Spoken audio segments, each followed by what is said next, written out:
మార్చుకునేలా చేసుకోవాలి. ఉచితాలకి మనము ప్రలోభపడకూడదు. మనకేం కావాలి? సమాచారం కావాలి.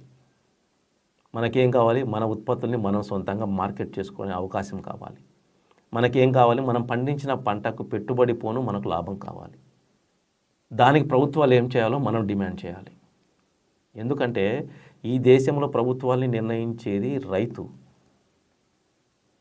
70-80% మంది రైతులు ఉన్నారని అందరూ చెప్పుకుంటున్నాం కదా. మరి ఇంత జనంని కాదని ఏ ప్రభుత్వం ఏర్పడుతుంది?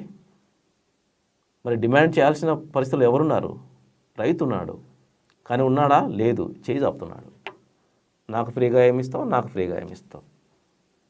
అవసరమా? రైతు అనేవాడు చెయ్యి ఇలా పైనుండి వేరే వాళ్ళకు పెట్టవలసిన పరిస్థితి ఉండాల్సిన వాడు, చెయ్యి చాపాల్సిన వాడు కాదు.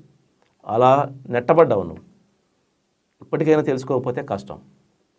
కాబట్టి ఈ ప్రభుత్వ విధానాలను మార్చుకోవడానికి మనమే ముందుకు రావాలి. సమూలంగా మనం మార్పులు తెచ్చుకోవాలి. ఈ దేశంలో మార్కెటింగ్ వ్యవస్థ రైతుకి అనుకూలంగా తయారవ్వాలి. అప్పుడే వ్యవసాయ రంగం వృద్ధిబాటలో నడుస్తుంది.